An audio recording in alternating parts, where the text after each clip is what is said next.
നെഞ്ചിലൊരാളില്ലേ കിളി കൊഞ്ചണ മൊഴിയല്ലേ ചഞ്ചലമിഴിയല്ലേ മലർമഞ്ചമൊരുങ്ങിയില്ലേ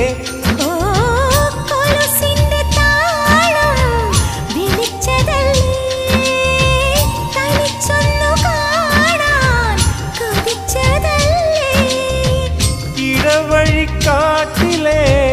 ഇലഞ്ഞിതൻ ചോട്ടിലെ ഇക്കിളി മൊട്ടുകൾ നുള്ളിയെടുക്കാൻ ഇന്നും ഒരാശയില്ലേ